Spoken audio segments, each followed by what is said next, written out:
Hello दोस्तों, आज हम रुक्मणी प्रकाशन का बीपीएससी टीआरई 4 का इंग्लिश सेट करेंगे जो कि कक्षा 6 से 8 और 9 से 10 के लिए है।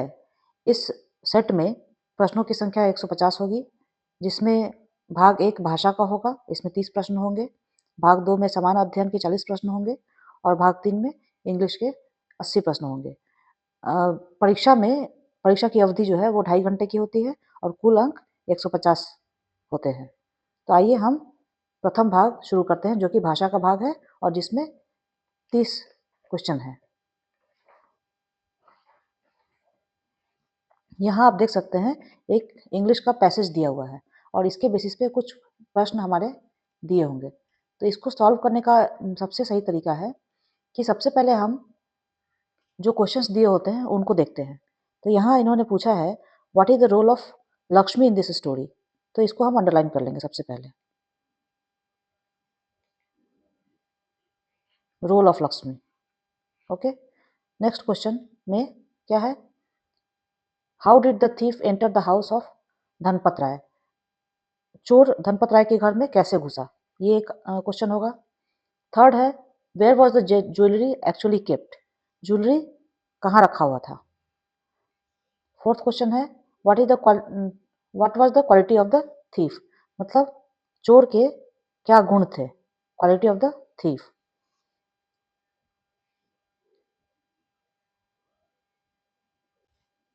नेक्स्ट उनसे पूछा कि धनपत राय कौन थे।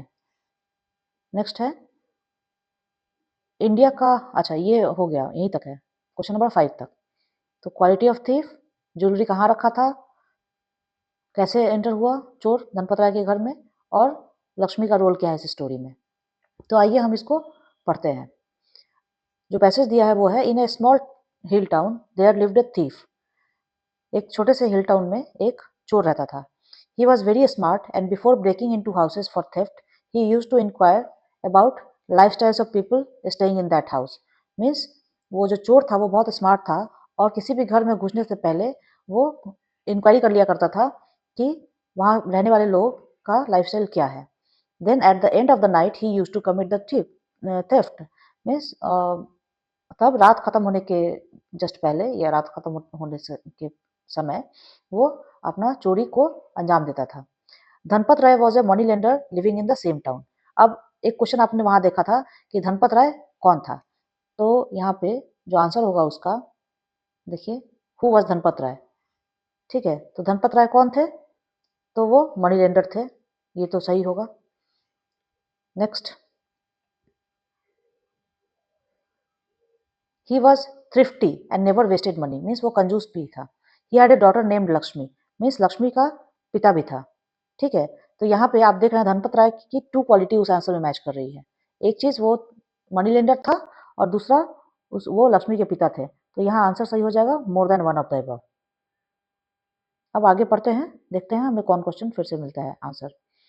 The thief knew that Dhanpat Rai was rich and he had a lot of jewelry with him. Smartly, the thief found out the location of house and designed the theft. Means जो चोर था वो जानता था कि धनपत राय एक अमीर आदमी है और उसके पास बहुत सारी ज्वेलरी है, बहुत सारे आभूषण है।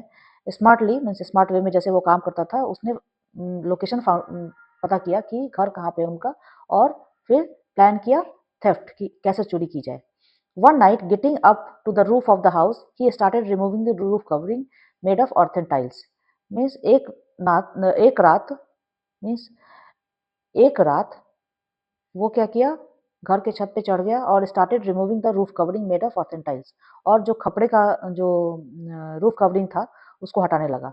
The money lender heard the sound and was sure that thief was on the roof of the house. Money lender ने कुछ आवाज़ सुनी, वो जो जो टाइल्स हटा रहा था उसका आवाज़ सुना और वो बहुत श्योर था कि चोर जो है वो छत पे है। Okay, now he had to create some ploy. अब उसे कुछ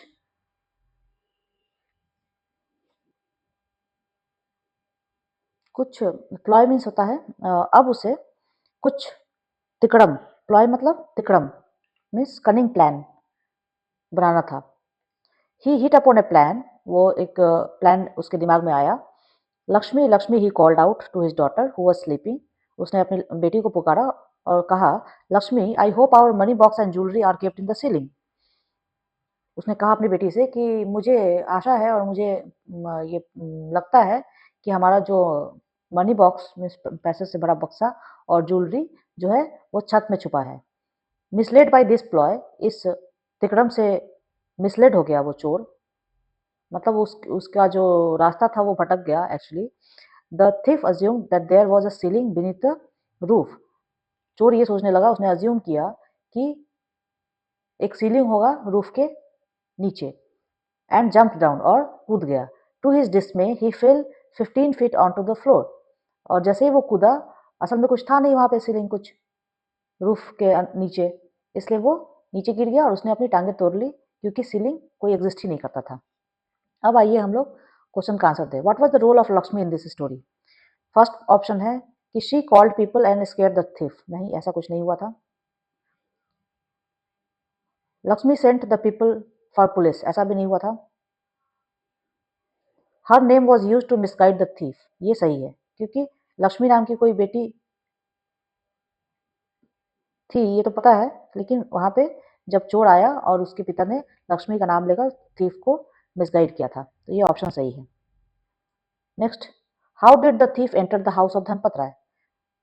जो चोर था वो धनपत राय के घर में कैसे घुसा? By removing the tiled top of the house, ये सही है। By removing the wooden ceiling, ये नहीं है, क्योंकि वुडन नहीं था, अर्थन था। By opening the door with duplicate key, ये भी गलत है, तो A is the right answer. Next question, where was the jewellery actually kept? Jewellery कहाँ था रखा हुआ?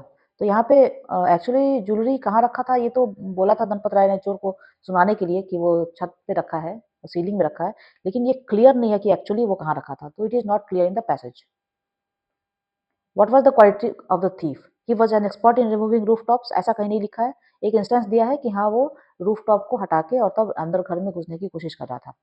बिफोर थेफ्ट ही used to study life styles of the resident, ये सही है।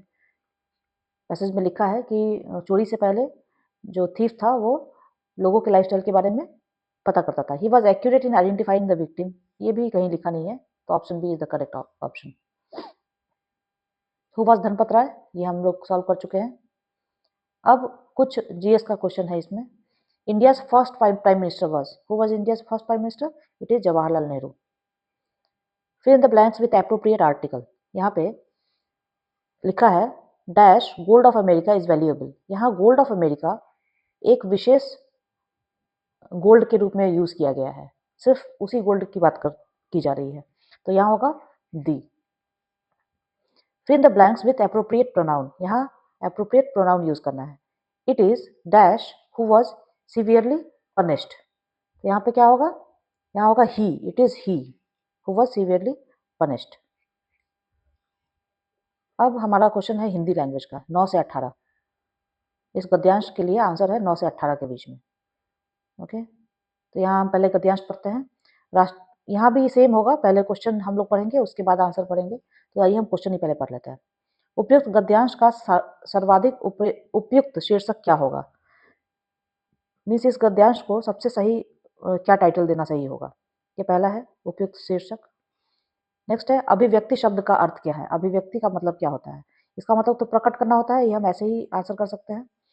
फिर है संगीत और साहित्य की अभिव्यक्ति का माध्यम क्या है? संगीत और साहित्य की अभिव्यक्ति का माध्यम क्या है, ये हम पैसेज में देखेंगे कि क्या दिया गया है। नदी का पर्यायवाची शब्द नहीं है, कौन नहीं है? तो जो नहीं है, असल में तरंगिनी नदी को ही कहा जाता है, तटिनी भी नदी को ही कहा जाता है, लेकिन इला नदी को नहीं कहा जाता है। अब है गद्यांश का आशय है, क्या आशय है ये हमें गद्यांश से देखना है। बस ये 13 तक ही है, 9 से 18 नहीं, दूसरा गद्यांश है उसमें। राष्ट्रीयता के विकास के लिए भाषा एक महत्वपूर्ण तत्व है। भाषा ही एक ऐसा साधन है जिसके द्वारा मनुष्य और मानव समुदाय अपने भावों को एक दूसरे के सामने प्रकट करते हैं। जिस प्रकार पहाड़, नदी तथा समुद्र मनुष्य के आपस में मिलने जुलने में रुकावट पैदा करते हैं, वैसे ही भाषा की भिन्नता मनुष्यों में पारस्परिक संबंध स्थापित करने में बाधक होती है। मनुष्य के विभिन्न समुदायों के अपने अपने आदर्श, विचार, अपनी अपनी भावनाएं होती है, जिनकी अभिव्यक्ति भाषा द्वारा होती है। संगीत और साहित्य की अभिव्यक्ति का साधन भाषा ही है, ये क्वेश्चन था। भाषा एक ऐसा साधन है जिससे मनुष्य एक दूसरे के समीप आ जाते हैं, उनमें घनिष्ठता स्थापित होती है। यही कारण है कि भाषा बोलने वाले लोग कि एक भाषा बोलने वाले लोग परस्पर सहानुभूति रखते हैं। राष्ट्रीयता की भावना के लिए भाषा तत्व परम आवश्यक है। तो पहला क्वेश्चन है, उपयुक्त गद्यांश का सर्वाधिक उपयुक्त शीर्षक क्या होगा? राष्ट्रीयता और मनुष्य, भाषा का महत्व, अभिव्यक्ति का साधन, मेरे ख्याल से भाषा का महत्व सही आंसर होगा। 10 नंबर क्वेश्चन हम लोग कर चुके हैं। संगीत और साहित्य की अभिव्यक्ति का माध्यम भाषा है, हम लोगों ने ऊपर देखा, अंडरलाइन भी किया था मैंने। नेक्स्ट है, नदी का पर्यायवाची शब्द नहीं है, इला नहीं है, ये सही होगा। गद्यांश का आशय क्या है? तो भाषा की समानता मनुष्य को निकट लाती है, ये तो है ही। राष्ट्रीयता भाषा का विकास करती है। और भाषा, ओके, देखते हैं। साहित्य एवं संगीत राष्ट्र का निर्माण करते हैं, उपयुक्त में से एक से अधिक, ये होगा। भाषा की समानता मनुष्य को निकट लाती है, यही है। अब गद्यांश 2 है, इसमें देखिए क्वेश्चन क्या क्या है। मैंने बोला सबसे पहले क्वेश्चन देखना है। दौलत की पूजा का क्या अभिप्राय है? दौलत की पूजा से क्या मतलब है? कहने का मतलब दौलत से ज्यादा मानवता प्रबल है, ये तो हो नहीं सकता है, ये उल्टा लिखा हुआ है। दौलत की पूजा ही है तो दौलत से ज्यादा मानवता को प्रबल कैसे बोलेगा कोई? दौलत कमाने वाला अधिक नाम नहीं कर पाता है, ये तो सही है, लेकिन देखते हैं इसमें क्या है। दौलत की पूजा व्यक्ति को स्वार्थी बनाती है, ये हो सकता है। गद्यांश का उचित शीर्षक क्या होगा? तो दौलत की लोलुपता, धन की महत्ता, दौलत और मनुष्यता, इसमें से क्या होगा? ये क्वेश्चन है। उपयुक्त गद्यांश के अनुसार दुनिया में किस तरह के मनुष्य की पूजा होती है? पहला है, जो धनार्जन एवं त्याग दोनों करते हैं, ये हो सकता है 50-50 है, ऐसा कोई जरूरी नहीं है। जो पैसे को कल्याणकारी कार्यों में लगाता है, ये सही हो सकता है। जो सच्चे मनुष्यत्व के लिए कार्य करता है, ये भी सही हो सकता है। तो देखते हैं गद्यांश में क्या क्या दिया गया है। गद्यांश के अनुसार जिनका जीवन केवल धन कमाने पर केंद्रित था, उनका क्या हासिल होता है? उनकी प्रतिष्ठा बढ़ जाती है, ये तो कभी नहीं हो सकता है। उनकी प्रतिष्ठा कम हो जाती है, ये सही हो सकता है। उनका धन और ज्ञान की वृद्धि होती है, ये जरूरी नहीं है, क्योंकि जो सिर्फ धन कमाने पे केंद्रित करेगा अपना दिमाग, वो ज्ञान कैसे अर्जित करेगा? ठीक है। नेक्स्ट क्वेश्चन है, गद्यांश में मानव समाज के बारे में कौन सा विचार व्यक्त किया गया है? मानव स्वार्थी है, परंतु स्वार्थ की उपासना नहीं करता। देखते हैं गद्यांश में क्या दिया है, फिर हम लोग डिसाइड करेंगे।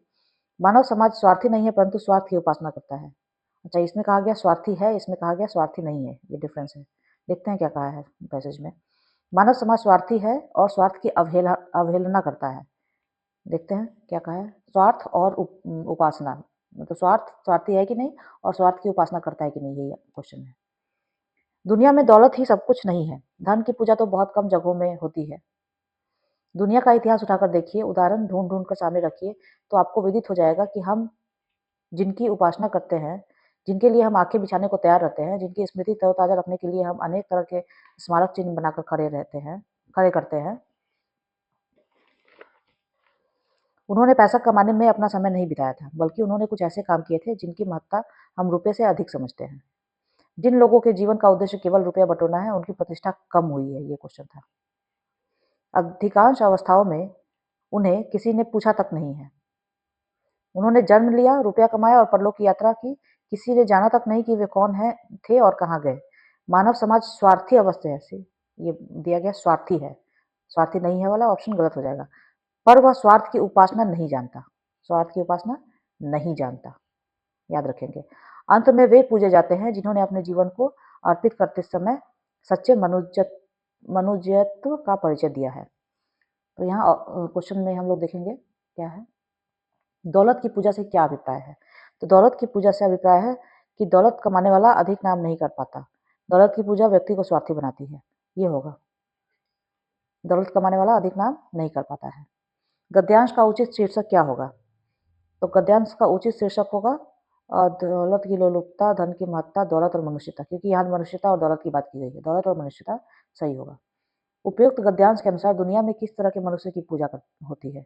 जो धनार्जन एवं त्याग दोनों करते हैं, या जो पैसे को कल्याणकारी कार्यों में लगाता है, जो सच्चे मनुष्यत्व के लिए कार्य करता है। तो मेरे ख्याल से इसमें जो सच्चे मनुष्यत्व के लिए कार्य करता है, उन्हीं को दुनिया याद रखती है, क्योंकि धनार्जन तो बहुत लोग करते हैं। ओके, नेक्स्ट है, गद्यांश के अनुसार जिनका जीवन केवल धन कमाने पर केंद्रित था, उनका क्या हासिल होता है? हम लोगों ने ऊपर पढ़ा कि उनकी प्रतिष्ठा कम हो जाती है। नेक्स्ट है, गद्यांश में मानव समाज के बारे में कौन सा विचार व्यक्त किया गया है? उसमें कहा गया था कि मानव समाज स्वार्थी है। तो स्वार्थी है यहाँ है, हम दूसरा कलर यूज करेंगे।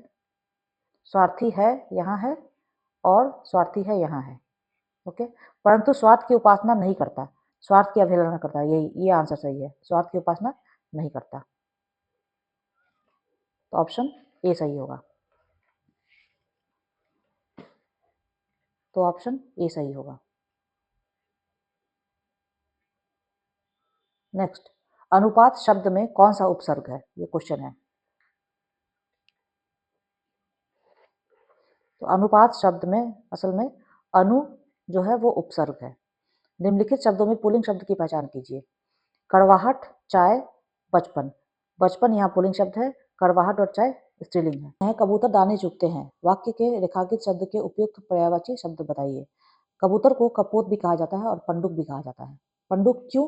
क्योंकि पंडुक उनको कहते हैं जो कि पत्रवाहक होता है, और कपोत भी उसका एक नाम है।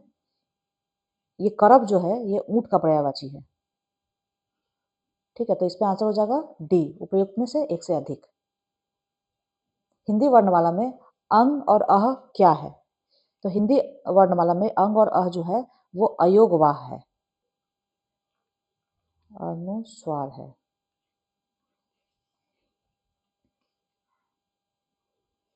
नेक्स्ट है, प्रियतम का स्त्रीलिंग रूप क्या है? तो प्रियतम का स्त्रीलिंग रूप प्रियतमा है। प्रियतम का मीनिंग क्या होता है? अगर पूछे प्रियतम का मीनिंग क्या होता है, तो इसका मतलब होता है सबसे प्रिय।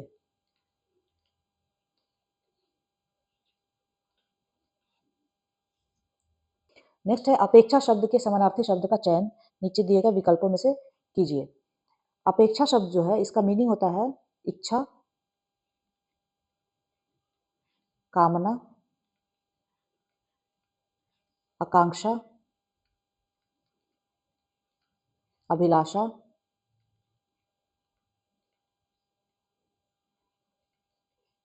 चाह,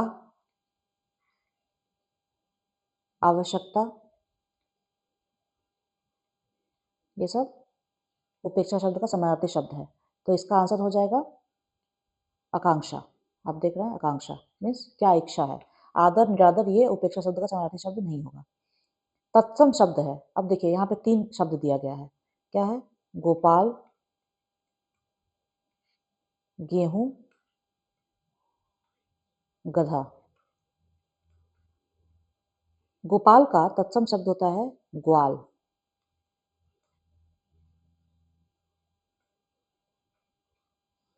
ग्वाल।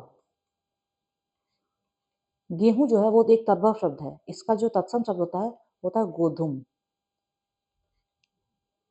और गधा जो है वो एक तद्भव शब्द है, इसका तत्सम शब्द होता है गर्दभ। तो इसमें से पूछ रहा है कि तत्सम शब्द कौन है? तो तत्सम शब्द जो है वो गोपाल है, क्योंकि इसका तद्भव शब्द ग्वाल हम लोग यूज करते हैं।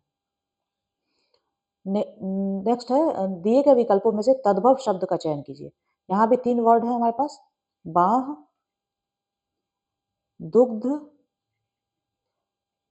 मत्स्य। तो हम जानते हैं मत्स्य जो है वो तत्सम शब्द है, इसका तद्भव मछली होगा। दुग्ध जो है वो तत्सम शब्द है, इसका तद्भव शब्द दूध हम लोग यूज करते हैं। बाह एक तद्भव शब्द है, इसका जो तत्सम शब्द है वो भुजा है, भुजा। तो बाह जो है वो तद्भव शब्द है। नेक्स्ट है, निम्न में शुद्ध वर्तनी वाले शब्दों का चयन कीजिए। आधारित, आधारित ये तो गलत ही होगा, आधारित ये सही है, आधारित। नेक्स्ट है, महोत्सव शब्द में प्रयुक्त संधि के प्रकार का चयन नीचे दिए गए विकल्पों से कीजिए। महोत्सव असल में महा प्लस उत्सव है, उत्सव है। ये जो है यहाँ पे अ या आ के साथ जब उ या ऊ मिलता है तो वो ओ बनाता है, ये गुण संधि है। गुण संधि के अन्य प्रकार ऐसे हैं, अ और आ के साथ जब ई या बड़ी ई मिलती है तो वो ए बनाती है, और अ और आ के साथ जब री मिलता है तो अर बनाता है, अर। तो ये गुण संधि होता है, याद रखेंगे। इसका उदाहरण अगर हम देखें, इसका उदाहरण हो जाएगा नर प्लस इंद्र। तो देखिए अ और ई मिला तो नरेंद्र हो गया। उसी तरीके से यहाँ पे अगर इसका एग्जाम्पल देखें, इसका ओ वाले का, तो यहाँ पे मान लीजिए सूर्य प्लस उदय। तो यहाँ हम जानते हैं यहाँ पे अ है हमारे पास और यहाँ पे उ है, तो यहाँ पे हो जाएगा ओ, मतलब सूर्योदय। उसके बाद अगर हम इसका एग्जाम्पल लें री वाले का, तो हम यहाँ पे लिखते हैं, सपोज यहाँ है महा जोर ऋषि। तो देखिए आ है और यहाँ प्लस री है, तो अर हो जाएगा, तो हो जाएगा महर्षि। तो गुण संधि में याद रखेंगे कि ये 3 रूल हैं। अ प्लस आ में जब अ या आ में उ या हर्षु या दीर्घ उ मिलता है तो ओ हो जाता है। अ या आ में हर्षित या दीर्घ ई मिलता है तो ए हो जाता है, और अ या आ में री मिलता है तो अर हो जाता है। ये 3 इसके प्रकार हैं। नेक्स्ट है सुपुरुष में कौन सा समास है? तो सुपुरुष में कर्मधारय समास है। कैसे? क्योंकि कर्मधारय समास में क्या होता है कि पूर्व पद एक विशेषण होता है और जो उत्तर पद होता है वो एक विशेष्य होता है, मतलब जिसकी विशेषता बताई जाए, और विशेषण जो बताया जाता है उसको कहते हैं पूर्व पद में। यहाँ पे सुपुरुष में देखिए सु मीन्स अच्छा, मतलब ये विशेषण बता रहा है, किसकी विशेषता बता रहा है? पुरुष का, तो ये विशेष्य है, इसलिए इसको कर्मधारय समास कहते हैं। नेक्स्ट है अप्सरा शब्द का समानार्थी शब्द बताइए। अप्सरा शब्द का समानार्थी शब्द जो है वो निम्नलिखित है, देवांगना या सुरबाला या दिव्यांगना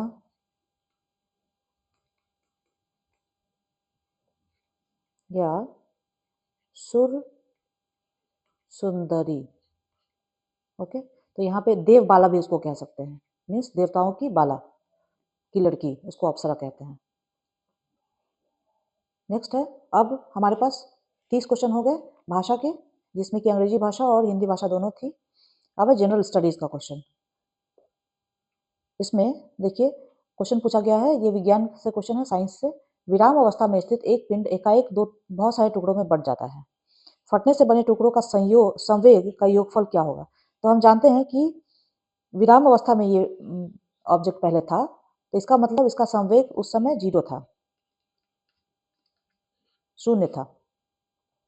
ठीक है, अब हम जब ये एकाएक फट जाता है ये पिंड बहुत सारे टुकड़ों में, तो जो संवेग का संरक्षण का सिद्धांत है, संवेग का संरक्षण का सिद्धांत जो है, उसके हिसाब से फटने के पहले और फटने के बाद संवेग एक समान रहेगा, न बढ़ेगा न घटेगा। तो मतलब ये न ऋणात्मक होगा, न 0 से अधिक होगा, न 0 से कम होगा। तो ये असल में 0 होना चाहिए, ये ऑप्शन में नहीं है, इसलिए हमारा आंसर यहाँ पे हो जाएगा उपयुक्त में से कोई नहीं। Next question,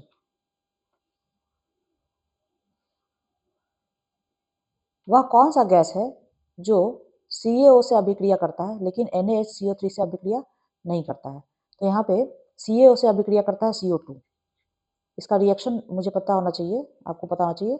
CaO plus CO2 बना देता है CaCO3। ये मार्बल का फॉर्मूला है। किस ग्रंथ को मास्टर ग्रंथि के नाम में से जाना जाता है? तो ये पिट्यूटरी ग्रंथि को मास्टर ग्रंथि के रूप में जाना जाता है। नेक्स्ट है, किसी वस्तु के अवतल दर्पण के सामने, कैसा दर्पण है? अवतल है, तो आइए हम अवतल दर्पण पहले बनाते हैं। अवतल उत्तल रहता तो इधर मिरर रहता, यहाँ पे अवतल है इसलिए यहाँ पे पेंट बाहर की तरफ रहेगा। ठीक है, इसमें जब हम लाइन खींचेंगे तो ये फोकस होता है और ये वक्रता केंद्र होता है। तो यहाँ है अवतल दर्पण में किसी वस्तु को एक अवतल दर्पण के सामने उसकी वक्रता केंद्र से परे रखा गया, यहाँ रखा गया। ठीक है, तो यहाँ से जो लाइट निकलेगी, यहाँ से जो लाइट निकलेगा वो ऐसे इस पे गिरेगा, यहाँ से फोकस पे जाएगा और दूसरा फोकस से जाके ऐसे और यहाँ से ऐसे पास करेगा। तो जो प्रतिबिंब बनेगा वो उल्टा बनेगा और फोकस और जो वक्रता केंद्र है उसके बीच में बनेगा। तो आंसर है एफ और सी के बीच और छोटा, यही आंसर हो जाएगा। सी से परे नहीं बनेगा, बड़ा नहीं बनेगा, सी से परे छोटा भी नहीं बनेगा।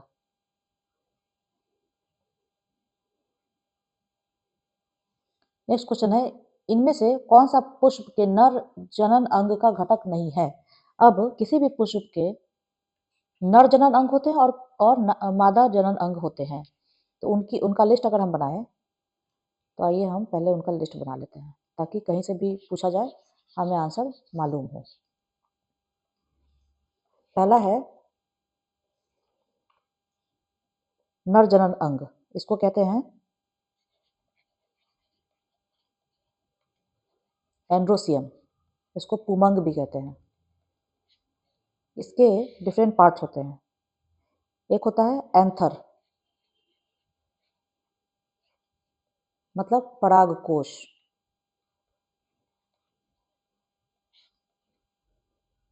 दूसरा होता है फिलामेंट, इसको कहते हैं तंतु। और तीसरा इस एंथर में रहता है पॉलन ग्रेन्स,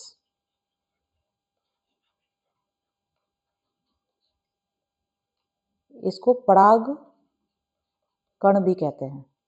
ये हुआ नर जनन अंग फूलों का। अब हम मादा जनन अंग पढ़ेंगे यहाँ पे।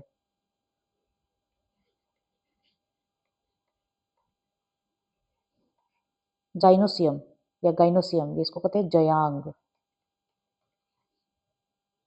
इसका डिफरेंट पार्ट जो होगा वो होगा स्टिग्मा, इसको कहते हैं वर्तिका।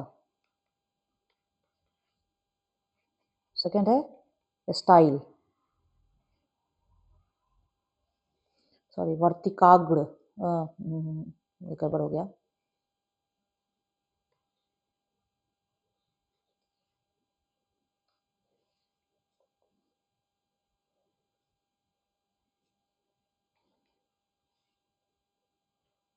स्टिग्मा को वर्तिकाग्र कहते हैं, स्टाइल को वर्तिका कहते हैं।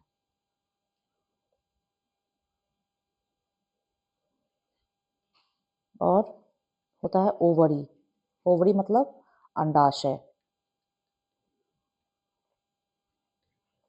तो ये फीमेल पार्ट है, ये मादा पार्ट है। तो यहाँ पूछ रहा है इनमें से कौन सा पुष्प के नर जनन अंग का घटक नहीं है? तो देखिए परागकोश, ये देखिए यहाँ पे है परागकोश, नर जनन अंग है। तंतु, ये भी नर जनन अंग है। लेकिन वर्तिका जो है वो देखिए यहाँ पे मादा जनन अंग में आता है। तो वर्तिका इज द राइट आंसर, वर्तिका नर जनन अंग का घटक नहीं है।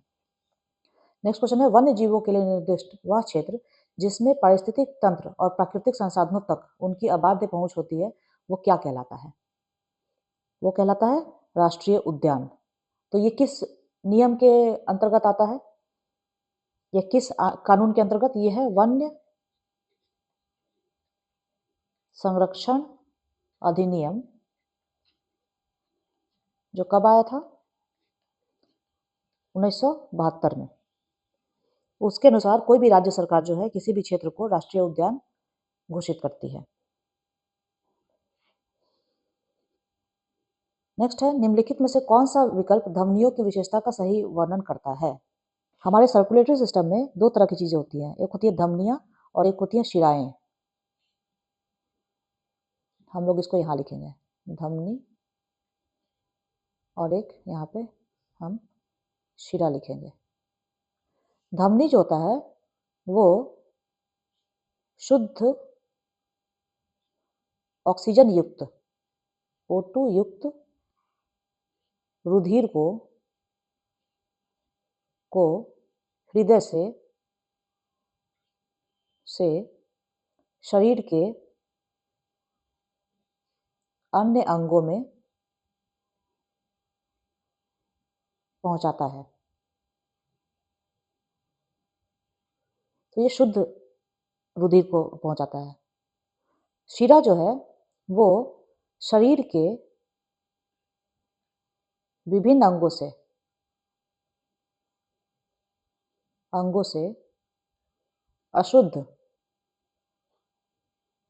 अशुद्ध यानी कि CO2 युक्त रुधिर यानी कि ब्लड को हृदय तक पहुंचाता है। तो अंतर समझ में आ गया। धमनी मतलब हृदय से शुद्ध जो ब्लड होता है उसको विभिन्न अंगों में पहुंचाता है, और शिरा अपोजिट काम करता है, मतलब विभिन्न अंगों से अशुद्ध ब्लड जो है उसको कहाँ पहुंचाता है, हार्ट में पहुंचाता है, मतलब हृदय में पहुंचाता है। बस एक एक एक्सेप्शन है यहाँ पे, एक एक अपवाद है। क्या अपवाद है? तो आइए हम लिखते हैं इसको। अपवाद ये है कि जो पुल्मोनरी धमनी होती है, पुल्मोनरी धमनी, वो हृदय से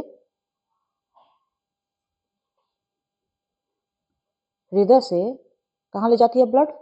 फेफड़ों में।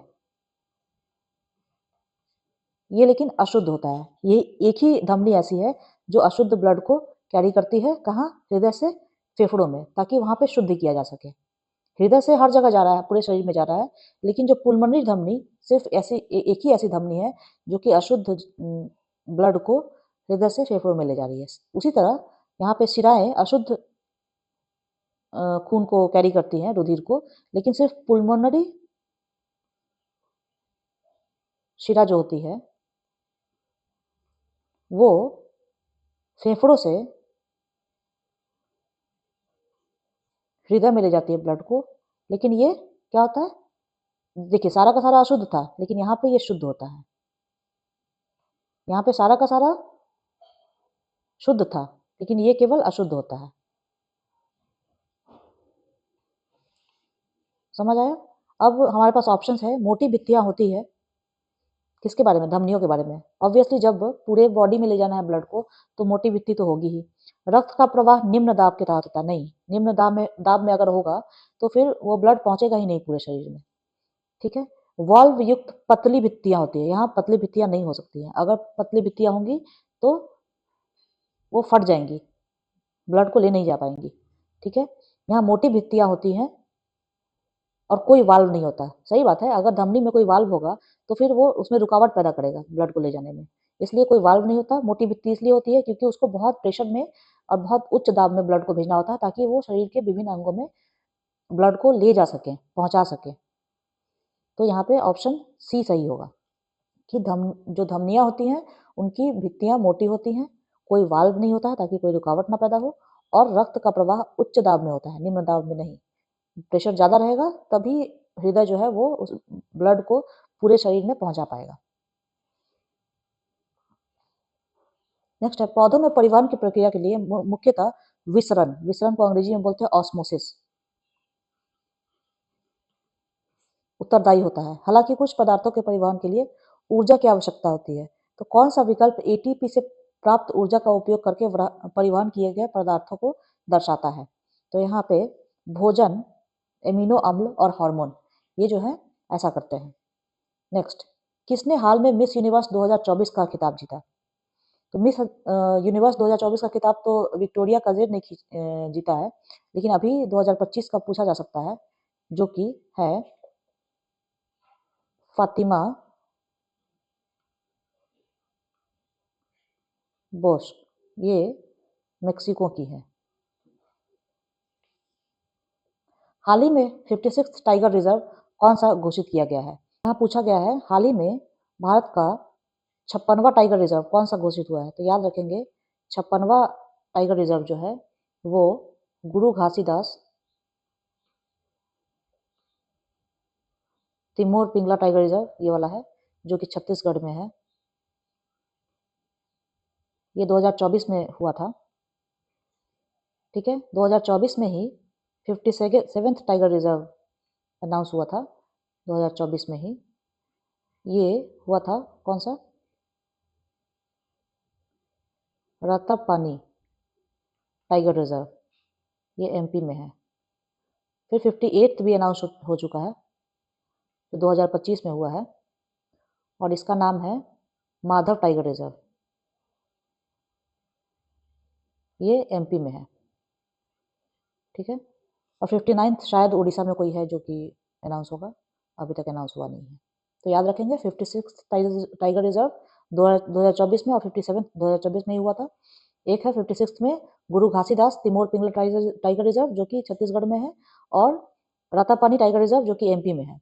उसके बाद 58th भी अनाउंस हो चुका है, जो कि माधव टाइगर रिजर्व है एमपी में, और इसका जो अनाउंसमेंट हुआ था वो 2025 में हुआ था।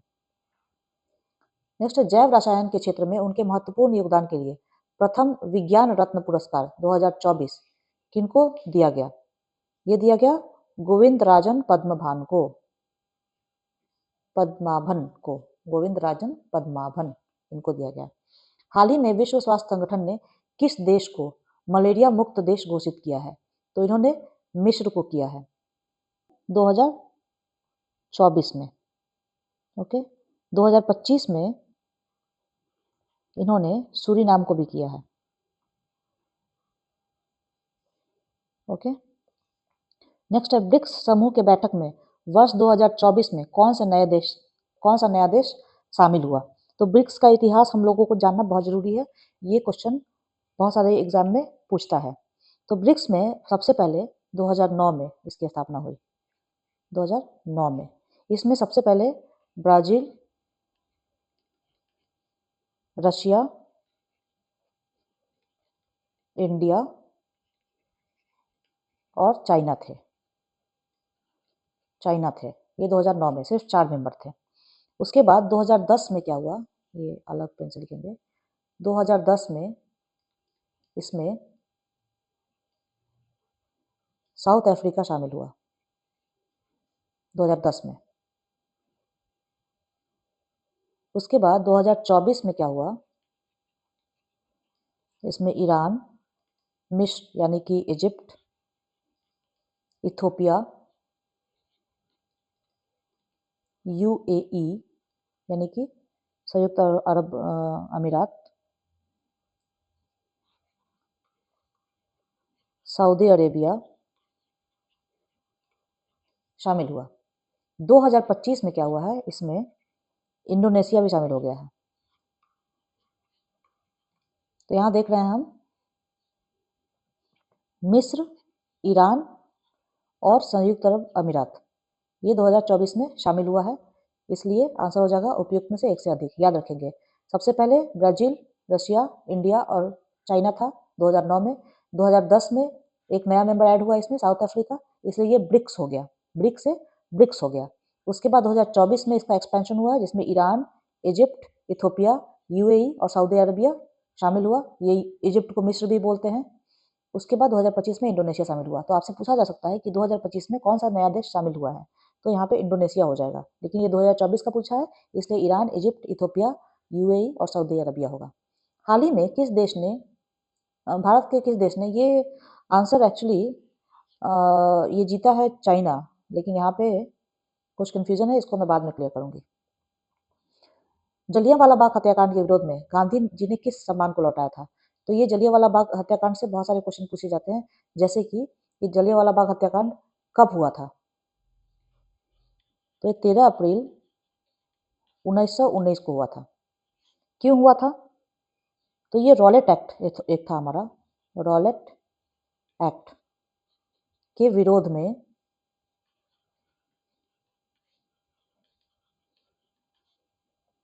एक शांतिपूर्ण प्रदर्शन हो रहा था।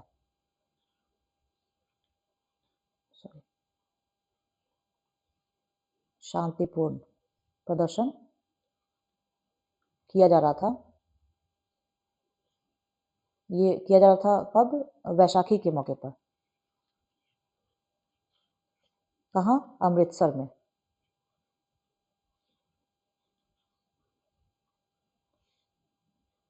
जहाँ पे ये शांतिपूर्ण विरोध में, शांतिपूर्ण प्रदर्शन में क्या किया था, जनरल डायर ने यहाँ पे गोली चलवा दी थी, और इसकी वजह से बहुत सारे लोग मारे गए थे। और इसके विरोध में यहाँ जो बहुत सारे लोगों की जो हत्या हुई, जो मारे गए, उस घटना के विरोध में जो गांधी जी थे उन्होंने केसर ए हिंद की उपाधि लौटा दी। ये जो उपाधि है ये इनको 1915 में मिली थी।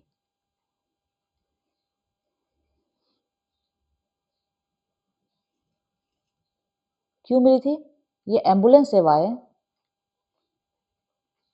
सर्विसेज की जो इन्होंने साउथ अफ्रीका में की थी, अफ्रीका में, उसके लिए इन्हें केसर ए हिंद की उपाधि मिली थी, जिसको उन्होंने 1919 में अंग्रेज सरकार को लौटा दिया, ये कहते हुए कि ये जो किया गया है, जो गोलीबारी की गई है निहत्थे लोगों पे, ये गलत है और हम इसका विरोध करते हैं, इसलिए उन्होंने लौटा दिया।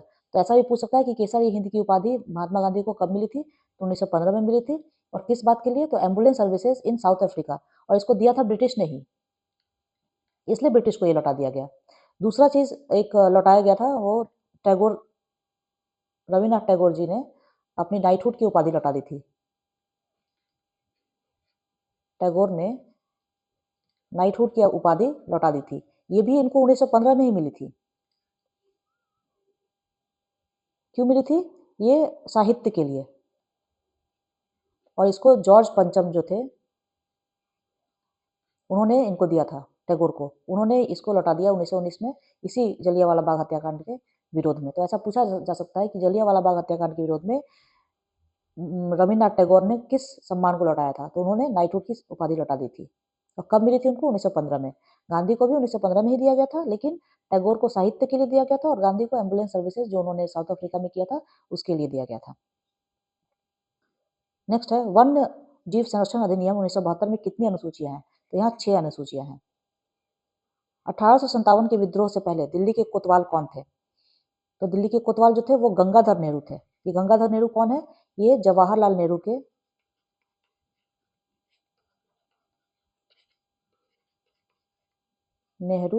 के दादाजी थे। गंगाधर नेहरू, यानी कि मोतीलाल नेहरू के पिताजी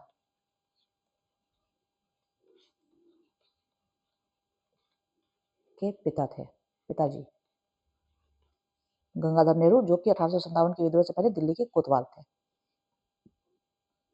यूरोप के विभिन्न देश की कंपनियों ने भारत के विभिन्न हिस्सों में अपने व्यापारिक केंद्र स्थापित किए थे। निम्न में से किस देश की कंपनी शामिल नहीं थी? तो हम जानते हैं जो इंडिया में व्यापार के लिए आए उसमें पहले तो पुर्तगाली थे, जो 1498 में आए। उन्होंने कोचीन में 1503 में अपना फैक्ट्री स्थापित किया था। ओके, नेक्स्ट इसके बाद आए थे डच, जो कि नीदरलैंड या हॉलैंड के निवासी थे। इन्होंने मसूलीपट्टनम में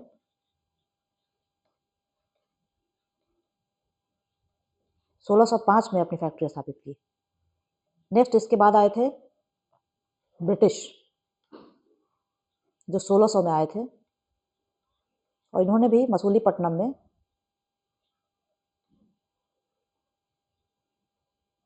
1611 में फैक्ट्री स्थापित की। उसके बाद आए थे डेन्स, ये आए थे 1616 में, और इन्होंने बनाया था ट्रैंकूवर में 1620 में फैक्ट्री बनाया था। और सबसे लास्ट में आए थे फ्रेंच, ये 1664 में आए थे। इन्होंने सूरत में 1668 में अपना बनाया था फैक्ट्री। तो आप देख सकते हैं, यहाँ देखिए, इसको अगर हम सॉर्ट आउट करें तो हॉलैंड था, ये डच वाले लोग आए थे यहाँ, इन्होंने फैक्ट्री बनाई थी। पुर्तगाली भी थे, सबसे पहले आए थे, लेकिन स्पेन कहीं नहीं है। डेन्स है, फ्रेंच है, ब्रिटिश है, पुर्तगाली है, डच है, लेकिन स्पेन नहीं है। तो आंसर इज स्पेन। अब है काकोरी ट्रेन डकैती कांड में किन क्रांतिकारियों को फांसी की सजा दी गई?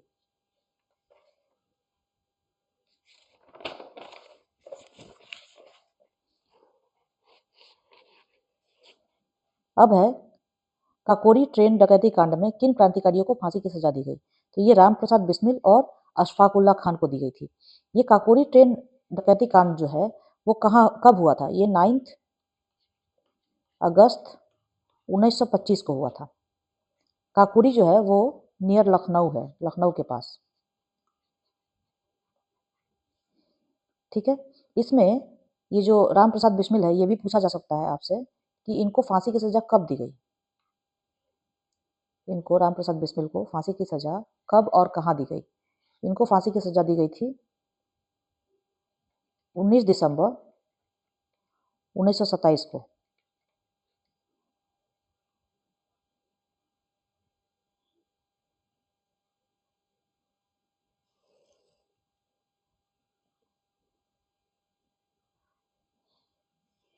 गोरखपुर जेल में।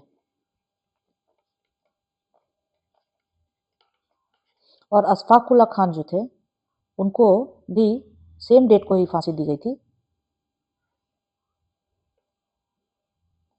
उनको भी सेम डेट को ही फांसी दी गई थी, लेकिन ये भी 19 दिसंबर 1927 को ही दी गई थी, लेकिन ये फैजाबाद जेल में दी गई थी। और उस दिन एक और इंसान को फांसी की सजा दी गई थी, एक और क्रांतिकारी को। उनका नाम क्या था? उनका नाम था रोशन सिंह।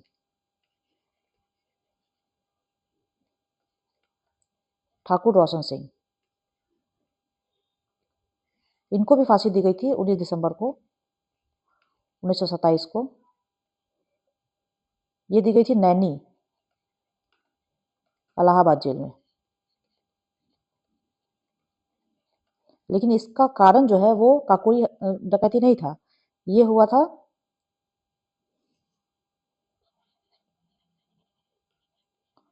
बमरौली डकैती, जो कि 1924 में किया गया था। और इसमें एक मर्डर हो गया था इनके यहाँ पे। इसकी वजह से ठाकुर रोशन सिंह को सेम डेट को नैनी में, इलाहाबाद जेल में फांसी दी गई थी। याद रखेंगे, राम प्रसाद बिस्मिल और अशफाक उल्लाह खां को काकोरी ट्रेन डकैती कांड के लिए फांसी दी गई थी। ये 19 दिसंबर 1927 को दी गई थी। गोरखपुर जेल में राम प्रसाद बिस्मिल को, अशफाक उल्लाह खान को लखनऊ जेल में, सॉरी, अशफाक उल्लाह खां को फैजाबाद जेल में, और ठाकुर रोशन सिंह को इलाहाबाद जेल में दिया गया था। ठीक है, ठाकुर रोशन सिंह को काकोरी ट्रेन हत्याकांड की वजह से नहीं दिया गया था। ये बमरौली डकैती हुई थी 1924 में, जिसमें एक आदमी का खून हो गया था, इनसे मर्डर हो गया था, और इसकी वजह से इनको फांसी की सजा दी गई। निम्नलिखित में से कौन लंदन में प्रशिक्षित गुजराती मूल वकील के लॉयर थे? तो ये थे मोहम्मद अली जिन्ना।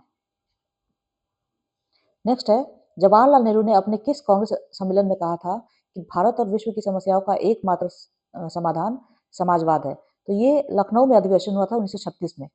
इसमें उन्होंने कहा था। नेक्स्ट है, रॉबर्ट क्लाइव ने भारत का नक्शा बनाने की जिम्मेदारी किसे सौंपी थी? उन्होंने जेम्स रेनेल को ये जिम्मेदारी सौंपी थी।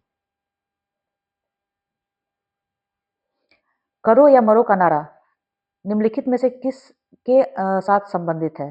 तो ये भारत छोड़ो आंदोलन से संबंधित है। डू और डाई, ये गांधी जी ने दिया था, जिन्हें ये नारा दिया था। इनमें से बिहार के प्रथम राज्यपाल कौन थे? तो बिहार के प्रथम राज्यपाल जो थे सर जेम्स डेविड स्टीफन थे। ये 1936 से 1937 तक बिहार के गवर्नर रहे। अब आप पूछेंगे कि स्वतंत्र भारत के प्रथम राज्यपाल कौन थे बिहार के? तो ये थे जयराम दास दौलत राम। ये दो याद रखेंगे। ये प्रथम राज्यपाल थे जब बिहार एक इंडिपेंडेंट स्टेट बन गया। उस समय सर जेम्स डेविड स्टीफन 1936 से 37 तक रहे। जयराम दास दौलत राम ये 15 अगस्त 1947 से 11 जनवरी 1948 तक रहे। अब भारत की भू सीमाएं कितने देशों के साथ जुड़ी हुई हैं? तो ये 7 देशों के साथ जुड़ी हुई हैं। इनका नाम क्या है? सबसे पहले हम शुरू करेंगे पाकिस्तान से, क्लॉकवाइज, फिर अफगानिस्तान, फिर चाइना, उसके बाद Nepal, Bhutan, Myanmar, and then Bangladesh. ये 7 पड़ोसी देश हमारे, 1 2 3 4 5 6 और 7 याद रखेंगे। भारत में विमानन उद्योग का प्रारंभ डैश में टाटा एयरलाइंस की शुरुआत के साथ हुआ। ये 1932 में हुआ।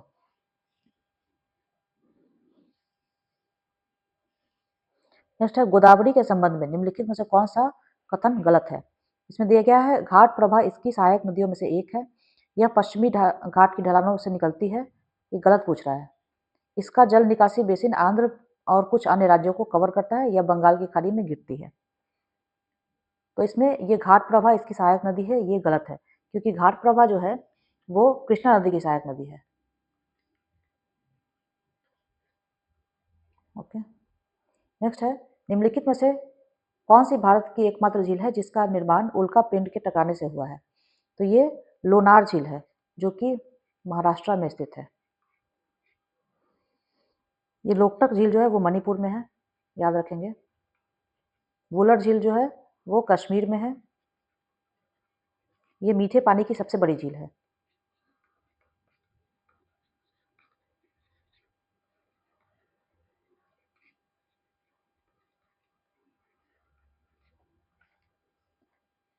नेक्स्ट क्वेश्चन, भारतीय उपमहाद्वीप सामान्यतः निम्न में से किस प्रकार की जलवायु के लिए प्रसिद्ध है। तो ये उष्णकटिबंधीय जलवायु के लिए प्रसिद्ध है। वायुमंडल में ओजोन का स्तर कम होना कब से शुरू हुआ। ये 1980 से शुरू हुआ, याद रखेंगे। भारत का पहला भारत का पहला भारतीय रिजर्व वन निम्नलिखित में से कौन सा है। तो यह सतपुड़ा राष्ट्रीय उद्यान। बिहार के किस जिले को सिल्क सिटी के नाम से जाना जाता है। हम सभी जानते हैं भागलपुर को जाना जाता है। एक बेलनकार बर्तन की जिसकी त्रिज्या 6 सेंटीमीटर एवं ऊंचाई 15 सेंटीमीटर है, उसमें आइसक्रीम भरा हुआ है। तो पहले हम बेलन बनाते हैं, बेलनकार बर्तन जिसकी त्रिज्या जो है वो 6 सेंटीमीटर है और लंबाई 15 सेंटीमीटर है। पूरी आइसक्रीम को एक समान रूप से 10 बच्चों में एक शंक्वाकार बर्तन में जिसका ऊपरी तल अर्धगोलाकार है बांटना है। यदि शंक्वाकार भाग की ऊंचाई आधार की त्रिज्या से 4 गुनी हो, मतलब ऐसा कुछ कंटेनर है जिसमें कि बच्चों को ये देना चाह रहे हैं। अगर शंक्वाकार भाग की ऊंचाई आधार की त्रिज्या से 4 गुनी हो, मतलब अगर ये x है तो ये जो ऊंचाई है वो 4x है और ये यहाँ पे एक गोला भी है, ठीक है। तो शंकु की त्रिज्या ज्ञात कीजिए।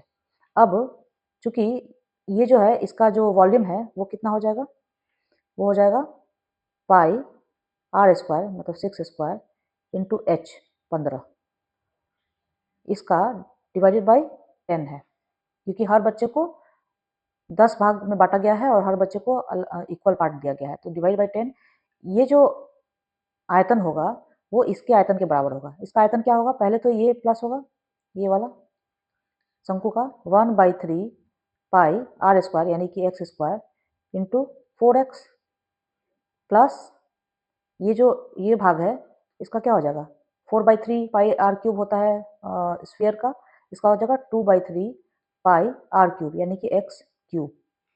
अब हम जब इसको सॉल्व करेंगे तो ये आएगा, ये पाई तीनों में कॉमन है, देखिए तो ये आ जाएगा, ये हो जाएगा 5 से 2 बार जाएगा, ये 3 बार जाएगा, ये 36 है, ये 2 से जाएगा तो 18 हो जाएगा। ये 54 बराबर 1/3 4x cube plus 2/3 x cube. जब इसको ऐड करेंगे तो यहाँ लिखते हैं 54 इक्वल टू 4x क्यूब और उधर 2x क्यूब, तो कितना हो जाएगा 6x क्यूब बाई 3 2 हो जाएगा। तो x क्यूब इक्वल टू 27, इसका मतलब x इक्वल टू 3। तो क्या पूछा है, त्रिज्या पूछा है, ऊंचाई नहीं पूछा है, तो यहाँ 3 centimetre is the right answer. Next है यदि 9 cos a plus 40 sin a equal to 41 हो तो tan a का मान ज्ञात कीजिए। अब हम देख रहे हैं कि यहाँ पे देखिए ये जो है ये प्लस ये 41 है। तो अगर हम इसको ऐसे लिखें कि 9 cos A plus 40 sin A equals to 41 है, अगर हम दोनों साइड 41 से डिवाइड करते हैं तो क्या हो जाएगा, ये 1 हो जाएगा 1। तो हम जानते हैं ये फॉर्मूला कि sine square A plus cos square A equals to 1 होगा। तो यहाँ पे अगर कॉस स्क्वायर ए में बदलना है तो ये कॉस ए है तो इसको भी कॉस ए होना पड़ेगा, यानी कि कॉस ए का मान कितना हो जाएगा 9/41। उसी तरीके से जो यहाँ साइन स्क्वायर ए करने के लिए इसको साइन ए होना पड़ेगा, तो साइन ए का मान 40/41 हो जाएगा। हमसे पूछा जा रहा है tan ए का मान ज्ञात कीजिए, तो tan ए क्या होता है, tan ए होता है sign A by cos A. अब यहाँ से हम वैल्यू लेंगे 40/41 डिवाइडेड बाई 9/41 इक्वल्स टू 40/9। तो यही आंसर हो जाएगा ए।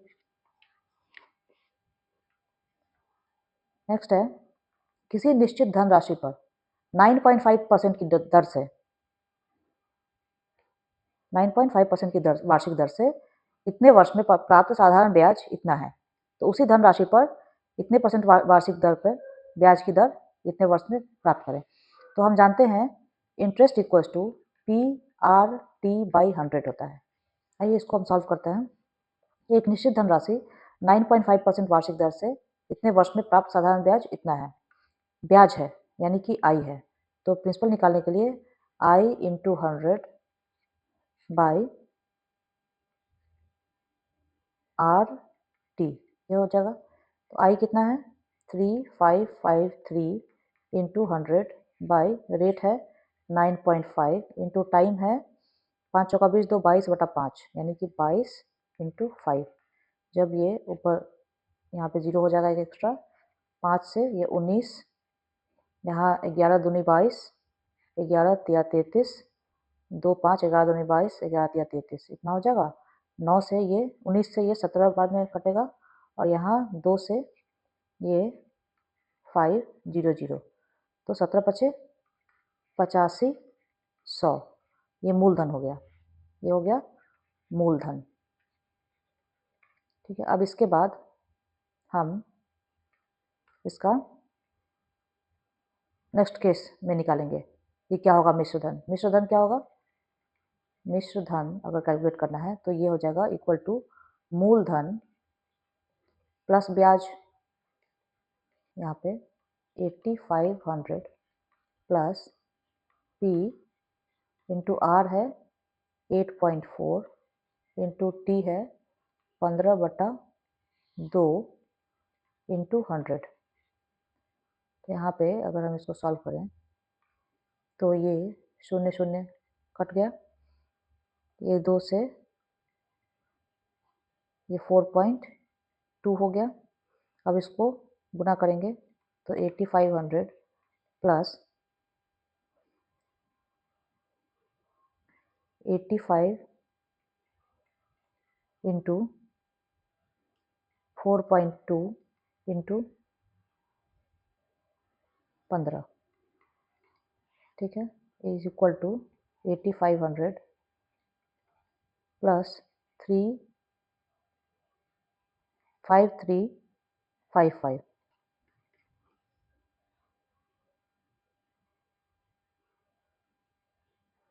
यानी कि 13,855 इज द राइट आंसर, ये सी। नेक्स्ट, अरुण की वर्तमान आयु उसके चाचा की आयु की 1/3 है, मतलब यह है अरुण और यह है उसके अंकल। अरुण की आयु चाचा की आयु की 1/3 है। चाचा की आयु अगर x है अभी तो अरुण की आयु x/3 है। 5 वर्ष बाद उनकी आयु का योगफल 86 वर्ष हो जाएगा। तो 5 वर्ष बाद ये अरुण की आयु कितनी हो जाएगी x/3 प्लस 5 और अंकल की आयु कितनी हो जाएगी x प्लस 5। तो बोल रहा है ये दोनों लोगों की आयु का योग जो हो जाएगा वो 86 हो जाएगा। तो इसका मतलब है यहाँ मुझे कहा जा रहा है कि x/3 plus 5 plus x plus 5 ये 86 हो जाएगा। तो ये कितना हो जाएगा, इसको और इसको जब ऐड करेंगे तो ये हो जाएगा 4x/3 plus 10 is equal to 86। तो 4x/3 equal to 76, x equal to 76 into 3/4। तो 4 एकम 4, 4 नवा 36, यानी कि x बराबर 57। तो यहाँ पूछा है अरुण की वर्तमान आयु क्या है, x 57 है, तो यहाँ पे ये जो है 57 हुआ। तो अरुण की वर्तमान आयु कितनी है, x/3, यानी कि 57/3। 3 1 जा 3, 3 2 जा 7, मतलब 3 1 जा 3, 3 9 जा 7, यानी कि 19 वर्ष। ये सही आंसर होगा। नेक्स्ट है 8 भुजाओं वाले बहुभुज के अंतःकोणों का अनुपात कितना है। इस बहुभुज में कितने बड़े अंतःकोण, सबसे बड़े अंतःकोण का मान ज्ञात कीजिए। अब 8 भुजाओं वाले बहुभुज है, तो सबसे पहले तो 8 भुजाओं वाले बहुभुज में कितने त्रिभुज होंगे। ये असल में 8 में से 2 घटाएंगे, इतने त्रिभुज होंगे। तो हर त्रिभुज में 180 डिग्री का एंगल होगा, ये बराबर ये पूरे होंगे। ठीक है, तो कितना है, 3 1 4, 4 4 8, 8 6 14, 14 7, 7 4 11, मतलब 21। तो 21 प्लस 11 प्लस 13 प्लस 15, तो ऐड करेंगे यहाँ पे 5 3 8 1 9 1 10 के 0, एक हासिल, 2 3 4 5 6, यानी कि 60x बराबर इतना। तो x बराबर कितना, 6 गुने 180 डिग्री बटा 60। तो 6 से ये 3 हो जाएगा, मतलब 18 डिग्री, x बराबर 18 डिग्री, 18 डिग्री। तो कह रहा है सबसे बड़े अंतःकोण का मान ज्ञात कीजिए। तो सबसे बड़ा अंतःकोण कौन होगा, 15x, यानी कि 15x, यानी कि 15 गुने 18 डिग्री। ये जब मल्टीप्लाई करेंगे तो हमें मिलेगा 15 8 120, 0 12 हासिल, तो 12 प्लस 15, यानी कि 7 2, 270 डिग्री। ये आंसर हो जाएगा, आंसर बी। 68, यदि 13/7 पे पावर 3 और 17/13 पे पावर 6 इक्वल टू इतना है, तो x का मान ज्ञात कीजिए। अब हमें पता है कि जब हम इस रेशियो को उल्टा कर देते हैं तो पावर जो है उसका साइन चेंज हो जाता है। तो यहाँ देखिए 13/17 है, यहाँ भी 13/17 है, मतलब हमको इसको उल्टा करना है।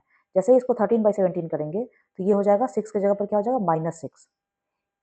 अब मल्टीप्लिकेशन में जो पावर होता है वो ऐड हो जाता है, यानी कि 3 - 6 इक्वल्स टू 2x - 1। तो 2x - 1 इक्वल्स टू -3, यानी कि 2x इक्वल्स टू -2, यानी कि x इक्वल्स टू -1। तो यहाँ x का मान क्या हो जाएगा, -1। नेक्स्ट है पी क्यू आर में ए बी और क्यू आर के समानांतर है। अगर हम यहाँ पे पी क्यू आर एक ड्रॉ करें, पी क्यू आर, यहाँ ए बी एक लाइन है जो कि इसके समानांतर है। पी ए बी ये वाला एरिया, और पी क्यू आर ये पूरा, ये पी क्यू आर का क्षेत्रफल का अनुपात 1/2 है। तो हमें क्या पता करना है, P Q by A Q, ये वाला। ठीक है, तो हमें पता है कि जब ये समानांतर लाइन होती है तो triangle P A B by triangle P Q R का जो एरिया होता है वो उसके साइड्स के रेशियो के बराबर होता है।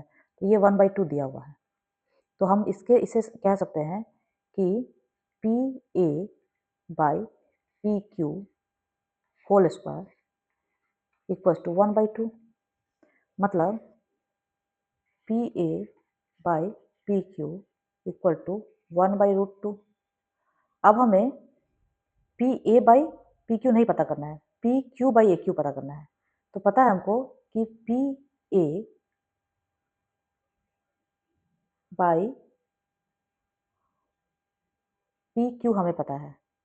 अब हम इसको ऐसे करेंगे कि अगर हम पी ए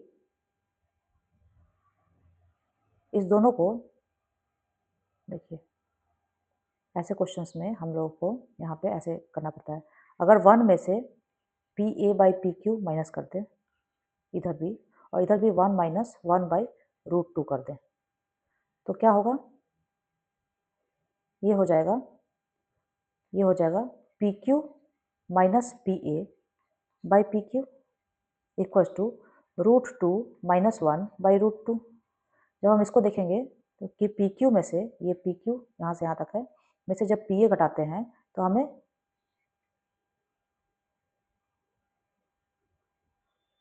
ए क्यू मिलता है।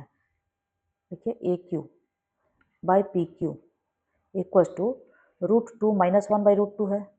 इसका उल्टा ये अनुपात पूछा जा रहा है, P Q by A Q हमने निकाला है ए क्यू बाई पी क्यू, तो ये क्या हो जाएगा रूट 2 बाई रूट 2 माइनस 1, यानी कि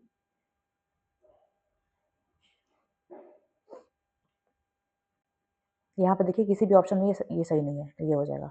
इसका आंसर होता, हम यहाँ आंसर लिखते हैं रूट 2 बाई रूट 2 माइनस 1, ये होता। ठीक है, नेक्स्ट है, जब एक साइकिल की कीमत 20% की कमी होती है तब बिक्री में 120 की वृद्धि होती है, तो कुल राजस्व पर क्या प्रभाव पड़ता है। अब इसको सॉल्व करने के लिए बहुत सारा फॉर्मूला दिया रहता है, मैं इसको बहुत सिंपल तरीके में सॉल्व करती हूँ कि मान लीजिए पहले 100 रुपीज़ दाम था साइकिल का और 100 साइकिल बिकती थी, तो टोटल हमारे पास पैसा आता था इतना। अब कीमत में 20% की कमी हो गई, मतलब कीमत अब 80 रुपये हो गई, लेकिन बिक्री जो है वो 20% बढ़ गया, तो 120 साइकिल अब बिकने लगी, तो टोटल पैसा कितना आता है 120, सॉरी सॉरी सॉरी 12 अठे 96, 100। तो राजस्व पर क्या प्रभाव पड़ा, आप देख रहे हैं राजस्व क्या हुआ, घटा है। कितना घटा है ओरिजिनल से, 400। ओरिजिनल कितना था, इतना था, तो परसेंटेज कितना होगा, देखिए 4%। बहुत ईजी है, ज़्यादा दिमाग नहीं लगाना है। 4% की हानि हुई है क्योंकि घटा है। अब इसके बाद पार्ट 3 में, चूंकि ये इंग्लिश का टेस्ट पेपर है तो टेस्ट इंग्लिश के दिए गए हैं, तो ये आप लोग अपने तरीके से सॉल्व करेंगे, जो सब्जेक्ट वाइज जो भी होगा। इसको मैं नहीं सॉल्व कर रही, मैं अगर चाहूँगी तो सॉल्व कर सकती हूँ, लेकिन ये आपको खुद से करना चाहिए। जो इंग्लिश के सब्जेक्ट वाले हैं वो इंग्लिश का करेंगे, जो दूसरे सब्जेक्ट वाले हैं वो दूसरे का करेंगे। तो जो जनरल क्वेश्चन पेपर है वो मैंने सॉल्व कर दिया है, 70 क्वेश्चन।